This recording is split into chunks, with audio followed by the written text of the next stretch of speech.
টানা ২ দিনের অচলাবস্থা কাটিয়ে আবারও চেনা ছন্দে ফিরল টলিউড। পশ্চিমবঙ্গের মুখ্যমন্ত্রী মমতা বন্দ্যোপাধ্যায়ের হস্তক্ষেপে আজ সকাল থেকে টালিগঞ্জের স্টুডিও পাড়ায় শুরু হয়েছে শুটিং। আর এই আনন্দে গতকাল রাতে টালিগঞ্জের টেকনিশিয়ানস স্টুডিওতে বিতরণ করা হয়েছে মিষ্টি। জানা গেছে বুধবার সকালে ভারত লক্ষ্মী স্টুডিওতে একটি ধারাবাহিকের শুটিং করেছেন কাঞ্চন মল্লিক। এছাড়াও জি বাংলার ডায়মন্ড দিদি জিন্দাবাদ ধারাবাহিকের শুটিং হয়েছে টেকনিশিয়ানস স্টুডিওতে।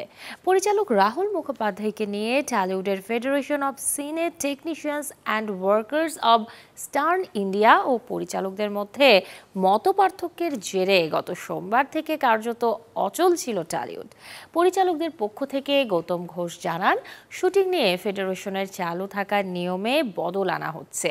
একটা কমিটি তৈরি করে ফেডারেশনের নিয়ম সংক্রান্ত বিষয়গুলো পর্যালোচনা করা হবে। সেই কমিটির প্রতিবেদনের ওপর ভিত্তি করে নতুন নিয়ম নভেম্বর থেকে চালু করার কথা বলেছেন মুখ্যমন্ত্রী।